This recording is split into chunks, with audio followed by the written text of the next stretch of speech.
Hi, it's Mary Lambert, and I'm hanging out with Rob on Front Row Live. This new album is such a masterpiece. Thank you so much And for saying it's that. like so many feelings. I wasn't expecting to like actually get into every single feeling that you kind of portrayed in there.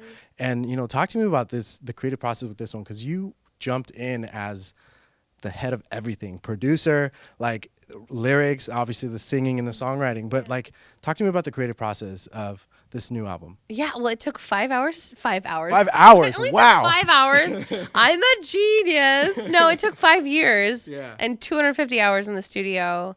And I made it in the peninsula of Washington State in Sequim, Washington, with my friend Jeremy, who engineered it, and it was his studio. And I don't know. I think this is my second full length album, and I've released a couple of different EPs, but pretty much everything I've made has been through the lens or been produced by a straight white cis guy, which is fine. I love those boys. They're in my corner. I love them. But I also I wanted to be able to hear my voice in the reverb. I wanted to hear my voice in the snare. Right. And I never really felt like I had the opportunity to do that. And it didn't matter how nice the producer was. I couldn't help but make myself smaller to let somebody else express their sort of creative agenda. And so that's why it took so long. I needed to learn how to produce. Well, I mean, it was worth it. Yeah, it feels like my magnum opus. It feels like I have left everything out on there. It's 17 tracks. Yeah. It's it is very heavy, and with that heaviness, I think there's still resilience. There's still hope in it. Yeah. And writing for me is a really insular, sacred process. And I write so much music. I'm a really prolific writer, but I don't share like 90% of what I write. Right. So I'm really intentional about what I want to put into the world. I believe in music as sort of a civic duty, as like, what can I offer the world in terms of goodness? How can I be a steward of goodness? Right. And so hopefully this album is a tool or a conduit of change for someone, or for healing, or for someone that's experienced the kind of trauma that I have, or for other survivors of sexual assault or abusive childhoods, that they can listen to this album and feel less alone. Right. Or feel like there's somebody that shares their story and their struggle and feels a friend on the other end. Right. Now, what's it like for you being able to open up about these things, like knowing that there's an audience that's going to listen, and on top of that, you kind of challenge yourself a little bit more, because it's not just singing. You also had some spoken word, and during that spoken word is when I started to feel it even more. Yeah. So how were you able to be okay kind of releasing that in the studio? Well, in the studio, I'm safe. I'm good. Yeah. I'm crying on the microphone. I am crying on the keyboards, but I'm safe. It's me. And that's part of the reason I wanted to produce it, is because I wanted to feel safe and uninhibited by anything else, or any sort of, preconceptions or any sort of notions that anybody else would have. Right. I wanted it to be me. But here's the difficult part is this album has been pretty much finished for about a year. Wow. And I've been so scared to release it. Yeah. And I would also say that this album has felt like a friend to me. I normally don't listen to my music. I'm not like, I don't know. It kind of makes me cringe sometimes. Right. But this album I just love so much. And I think also I have some collaborators on the album, and they're my friends. Right. Macklemore did a feature. My friend Julian Baker did a feature, and I would put the songs on in the car if I was having a panic attack. I would just play them, and it felt like I was like, oh, I'm listening to this because my friends are singing to me. This is like your therapy, basically. Yeah, it was. And so I think I was scared to release it because I didn't want to read anything that might make me feel bad. But I was like, I think it could be helpful. I think there's a sense of urgency to this kind of work, and narratives like mine that are, survivors of many different things, or have people with mental disorders that, need to express themselves and let people know that you can be high functioning, and you can also like have your bad days, and what do we do with it? How do we get through it? Now, the fact that, as I mentioned earlier, there's so many emotions going on in this record. You open up about many things. How are you, like when you went into the studio, how did you, because when artists go in, they don't have an idea in mind, they just see what comes out, or they have an idea in mind. But because there's so many different subjects and heavy topics, like how did you go into the studio and create these? Well, this was like it felt like putting a puzzle together, a big puzzle, because I knew that I wanted it to be kind of an epic. Right. And I knew sort of the beginning. I wrote this song that felt like sort of the thesis of it. Mm-hmm. And then I wrote another song that felt like, okay, this is the arc, this is the turning arc. And so my background is in orchestral composition, so I wanted to create string quartets that would sort of reiterate the musical themes in some of the songs underneath the spoken word to create almost like suites. And originally I was going to call this the trauma suites, but it just felt so dark. I mean, not that Grief Creature is some sort of like fluffy pop album, but I think so. The album is sort of I composed it so that there are breaths, mm-hmm. there are breaks where it's not just like a barrage of my trauma that you have to hear, So when you're singing these words, these lyrics, how are you able to kind of control the vocals? Because I feel like that's the hardest part as well. That's part of the reason I'm not touring this right away. Yeah. I'm going to take some time with it. Yeah, that, and also like I performed it in Seattle, and that's my it's my hometown. Those are my people, right. And it was I cried probably like 3 or 4 times throughout the set. I probably cried more, but through one of the songs, I just tears streaming down the whole time, and it's arduous. It's an emotional like trek, and I need to make sure that I'm playing in spaces and venues that I feel safe, that I feel playing to people that I feel safe being vulnerable in front of.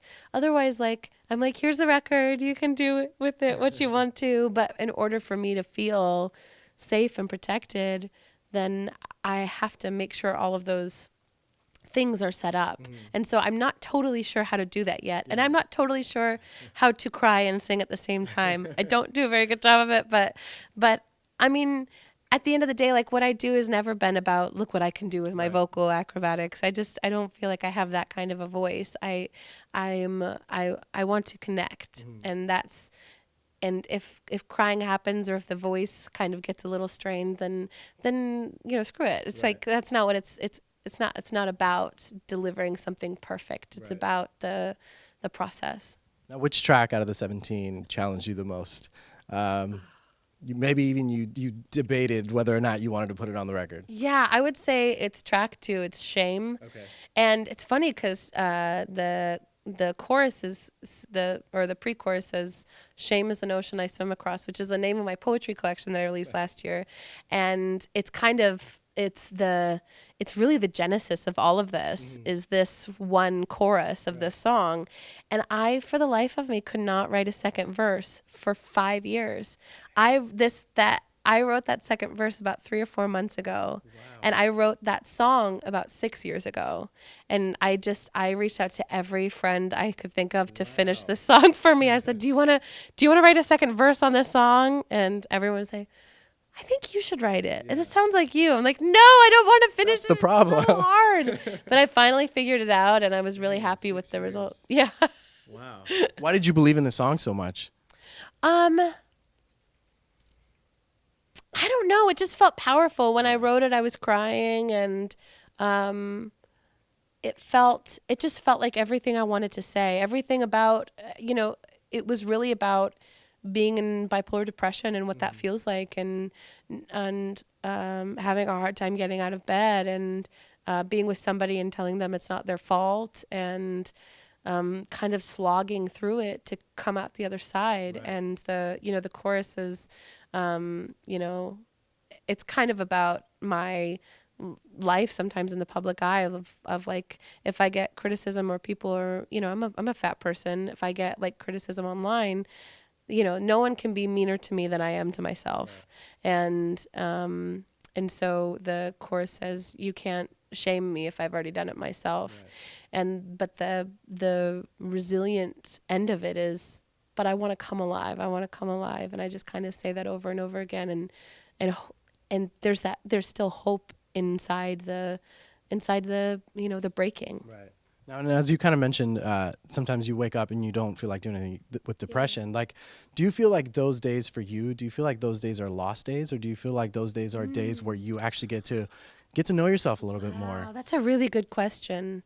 That's something I'm working on, I think. Yeah. I really appreciate that question. I think for me, it feels, my relationship to it now, I get mad at my brain. I'm like, why are you doing this to me? You're ruining this. Yeah. Like I had so many plans, or I really wanted to do this, and I get frustrated. And I think something I can work on is take it as like, you just needed a break. Yeah. You just needed a break. You needed to watch TV or lay in bed or cry and process whatever needed to happen. So that's something to think about. Now, when listening to the record, the song that hit me the most was "I'm Not Ready to Die Yet." I'm such a happy person. Like, no matter what happens, I'm like super excited about everything. Same. But like listening to this song made me actually think about it, and I was like, I'm not ready for that either. Like, I'm not where I want to be. Like, I haven't, started that family that I want to start. So like, what was creating that song like for you?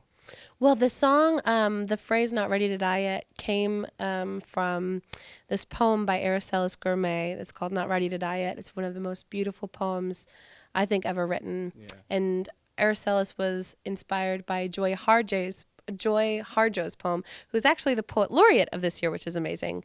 Yeah. And she's, they're both incredibly talented writers. And so when I read Araceli's poem, I just wept, and I wanted to write something that struck me the way that poem did, and that I could offer that to somebody else. And so I took the concept of not wanting to die yet, and what does that mean to me? What does that look like for me, and being bipolar and being, a trauma survivor?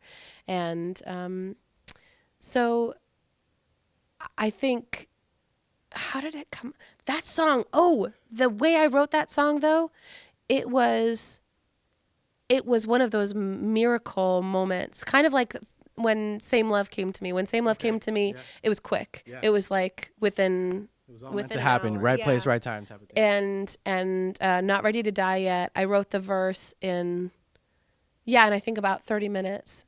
The concept of the music and the verse and then the chorus came really quick too. It was just one of those ones that I just felt like a connection to the divine, you know. I just feel like I love writing from that place, because it feels like, I'm just a vessel. Like I'm just here to be a conduit of something. Yeah. And that always feels good, rather than, shame.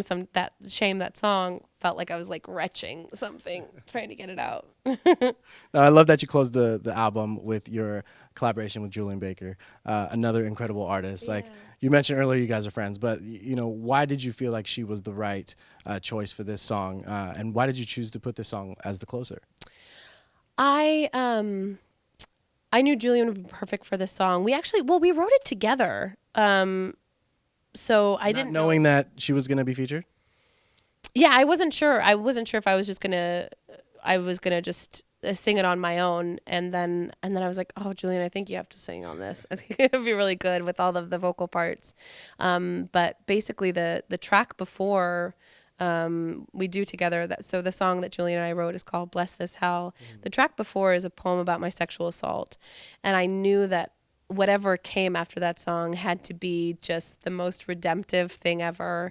Right. And I thought it was a great closer to the album. It's a 7-minute long song. It's very long, and it basically it feels like it's a blessing. It's a blessing to live. Like living is an absurd joy that we like get to experience anyway.